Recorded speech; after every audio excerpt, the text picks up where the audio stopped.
Belonging, The Bringing Together by Luke Kagan. What is belonging? Is it something that you own? Belonging is not something that is very simple.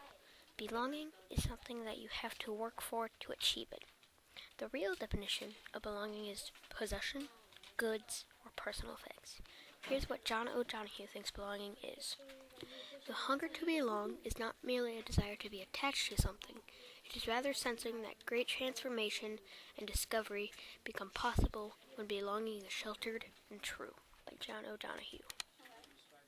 My view of belonging is not a possession of something, but the possession of freedom. You should be able to do what you want and not what others want. An example of that is the article, The Nursery for Elephants. Because the elephants start as normal elephants to other people, but to the keepers they are like a brother. They belong to you, and you belong to them. Look at it in the keeper's view.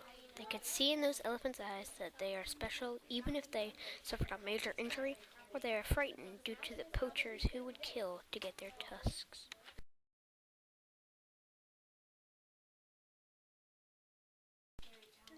Belonging is also a sign of transformation, which is causing you to change in emotions and actions.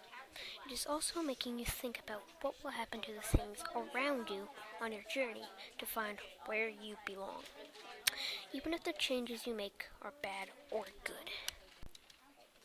An example would be the article, Florida School Allows Cell Phones in Class, because the change is in the students. The students see that not only is it fun or easier to use a phone for work, but also because it makes both them and others want to thrive in school so they can get better grades to go to a college they want to go to.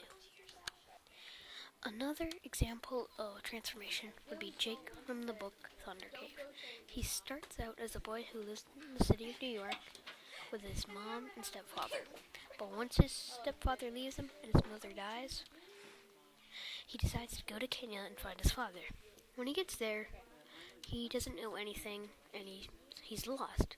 But during the time he's there, he learns that Kenya is an amazing place and that they're not, just because it may not look really good, there is some goodness in everybody there and everything that lives there. Belonging is not something that you can do in a day. It must be achieved through work and passion. But it's harder to do that when somebody meddles in that. A good example of that is the Maasai people. Look at it this way.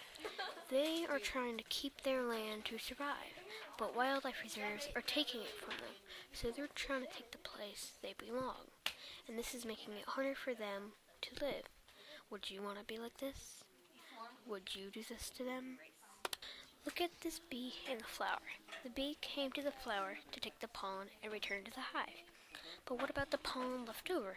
It has to wait for the bee to come back, and it doesn't know how long that will take. That's what belonging is. It won't come to you in 5 minutes. It might take days, weeks, months, or years.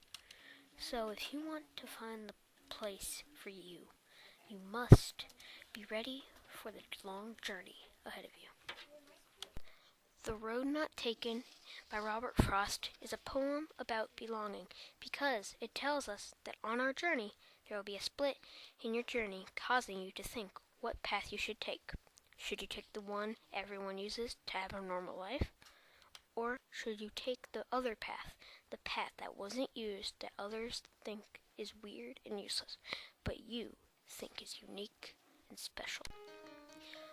Overall, the meaning of belonging is to search around you to find the person, place, or thing that will relieve you of your stress and anger, and also transform the things around you on your way to find that solution